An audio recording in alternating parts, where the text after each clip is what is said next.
بسم اللہ الرحمن الرحیم۔ السلام علیکم ورحمۃ اللہ وبرکاتہ۔ عبادت کا حق ادا کرنے کا نسخہ۔ حضرت علی رضی اللہ تعالیٰ عنہ فرماتے ہیں کہ آپ صلی اللہ علیہ وآلہ وسلم نے فرمایا، حضرت جبرائیل علیہ السلام تشریف لائے اور فرمایا، اے محمد، اگر آپ چاہیں کہ رات اور دن کی عبادت کا حق ادا فرمائیں تو یہ دعا پڑھیں۔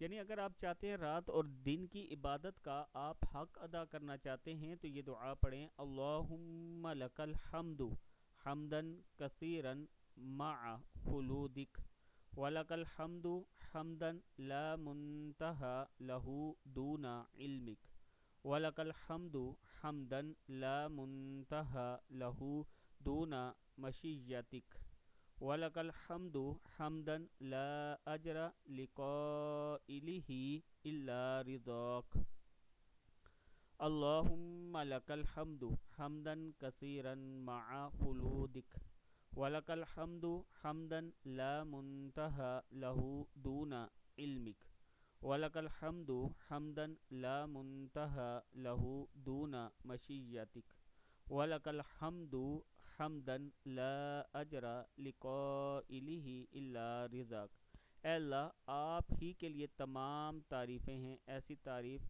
جو بہت زیادہ ہو آپ کی دائمی بقا کے ساتھ، اور آپ ہی کے لیے تعریف ہے، ایسی تعریف جس کی کوئی انتہا نہ ہو آپ کے علم کے سوا، اور آپ ہی کے لیے تعریف ہے، ایسی تعریف جس کی کوئی انتہا نہ ہو آپ کے ارادے کے علاوہ، اور آپ ہی کے لیے تعریف ہے، ایسی تعریف کہ اس تعریف کرنے والے کا اجر آپ کی رضا کے سوا کچھ نہیں ہے۔ صدق اللہ العظیم۔